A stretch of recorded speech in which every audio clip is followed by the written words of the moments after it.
Right, welcome back everybody. I'm Matt as always, and we're still playing Perfect Dark. So let's get back to it.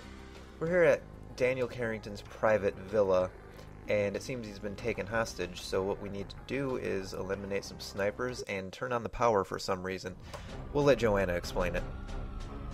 Agent Dark, mission log 1846 hours. Last night we got a call from Cassandra DeVries. A Datadyne team have taken Daniel Carrington hostage at his private villa on the coast, and they say they will spare his life in exchange for the AI. Unfortunately, we don't have it. Daniel and Dr. Carroll were at the villa to discuss matters of mutual interest. It looks like Daniel found a way to hide Dr. Carroll inside the villa when the Datadyne hit squad arrived.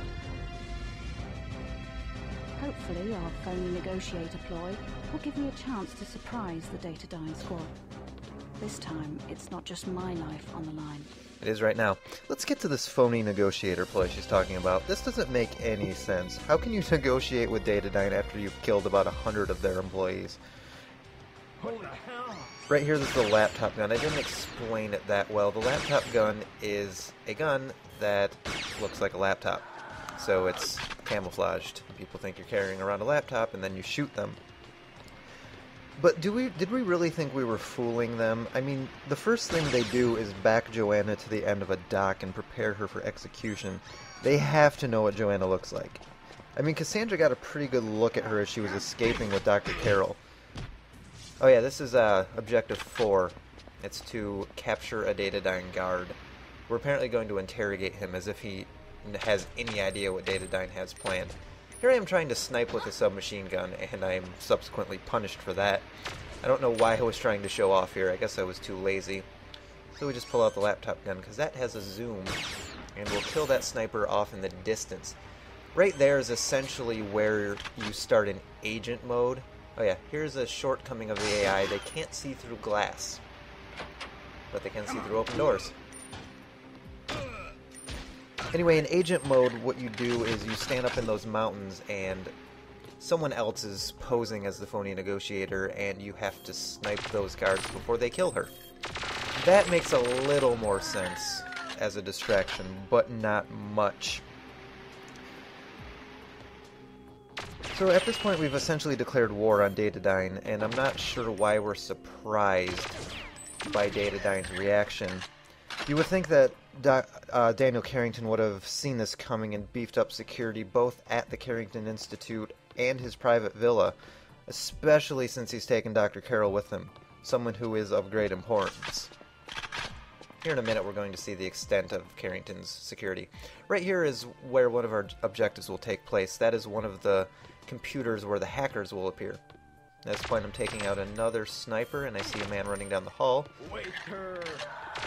Right here is an example of sound carrying quite a bit in this level. It's a big, wide open home that Daniel Carrington has, so guards are alerted to your every shot. And here's the extent of the security. A man guarding the toilet, which is in the shower, along with the sink. So essentially he was guarding the toilet. Unless he pulled up his pants after he died. I don't think he did that. Here's a good... This is basically the only thing Daniel's bedroom is good for. Luring people into it and then shooting them.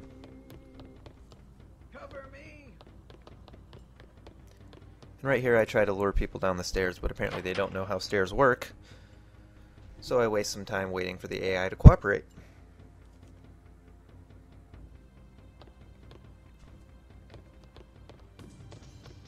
This is sort of what you have to do in this game. Like I said, there's not a lot of barriers that you can duck behind. You sort of have to make your own cover. Right there, a guy completes his rolling animation even though he's dead, and then he jumps backward. Oh my god!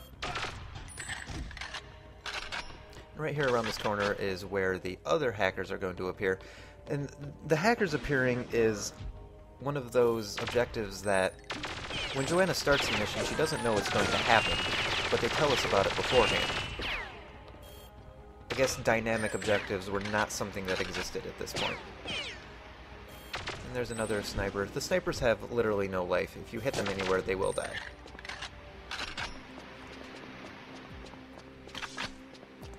And this sort of cavernous area here is where you would come from in agent mode. You don't have to go this way in perfect agent mode, but this is where one of our secret weapons is located, and it does make things helpful later.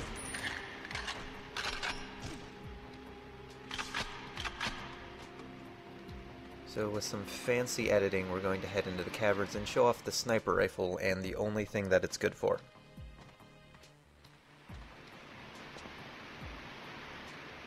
But first we're going to complete Objective 1, which is to take out all the snipers. I don't see why this matters. They don't pay any attention to you. They don't come down to help.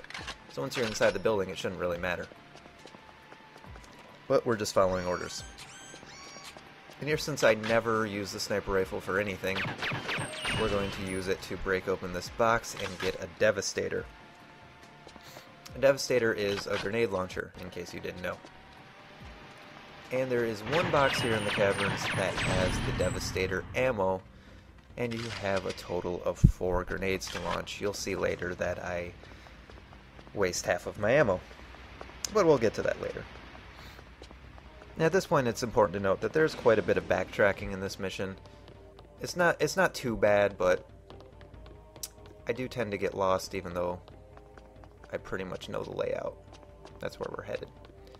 And we're going to walk past the kitchen and head down the stairs. Come on.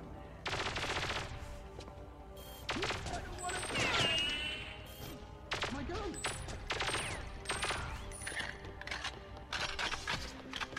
And at this point, I kind of want to address one thing. I guess at this point, the federal government and the police are just going to allow this glorified gang war to continue without any sort of intervention. And once you see what we're actually fighting over, that's going to blow your mind a bit more. You would think the NSA, the FBI, the CIA, any of those acronyms would have some sort of clue what's going on. Have you not watched The West Wing? Anyway, I forget which door I'm supposed to go to, and I finally figure it out. At this point, I'm trying to lure a guard over here, because for the whole mission, guards have come running from every direction every time I fired my gun. But here it didn't seem to work. So we'll play a little cat and mouse again.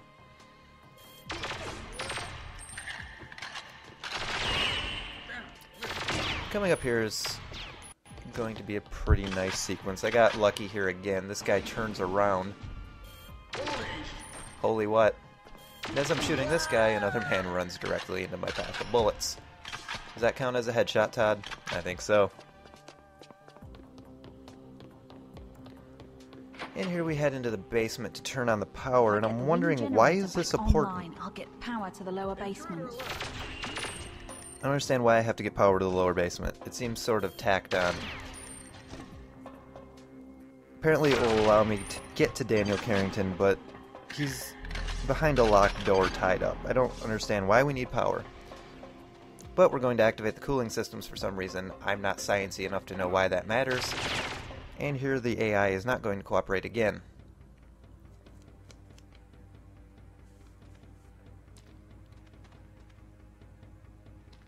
I guess maybe they were thinking the same thing I was. If I go around this corner, I'm going to be shot.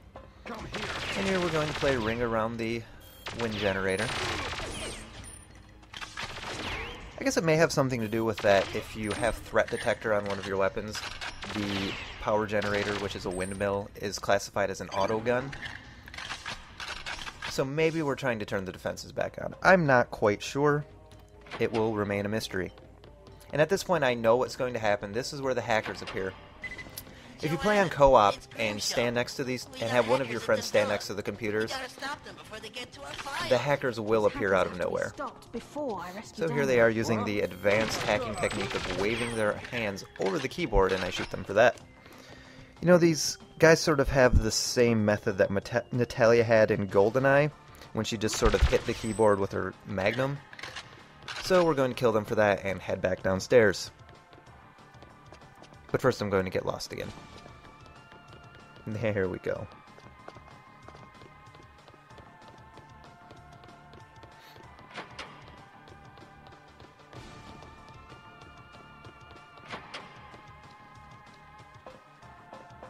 Yeah, already went there.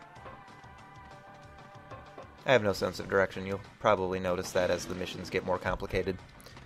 Here's where they must be holding Daniel. They just called me an intruder. That's sort of ironic to me. And here they're going to use the tactic of running into the same exact spot, so I don't even have to move my weapon. I've been told by my friend who's in the military that you're taught not to do that because that exact thing will happen. But anyway, here is the locked door, and we're going to head this way to face the final gauntlet before we get to Daniel Carrington.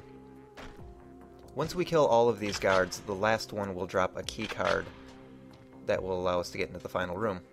And here's how to waste grenades. Shot it off the wall and behind me.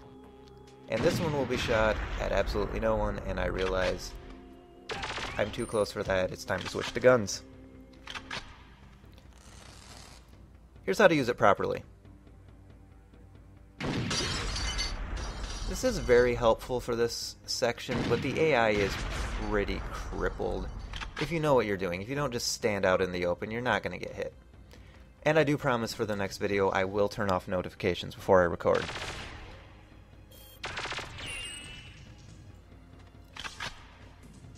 There's sort of an Easter egg here that if you break all the bottles in this area, when you break the last one, Daniel will say, "Act your age." But here we are, let's go rescue him. Sir, are you injured? No, Joanna, I'm okay. But those Datadyne thugs made me tell them where I'd hidden Dr. Carroll. I like how they're thugs, but they're just retaliating. More. We started it. It's not your fault, sir. I should have been quicker. Don't blame yourself, Joanna. Dr. Carroll told me that he expected this to happen. Actually, when they recaptured him, the Datadyne team got overconfident and let slip a few facts when they thought I was unconscious. They mentioned a meeting in the G5 building in Chicago, Illinois tonight. I want you to be there. That doesn't leave you a lot of time to get ready. That won't be a problem, sir. So, did Dr. Carroll have any useful information for you?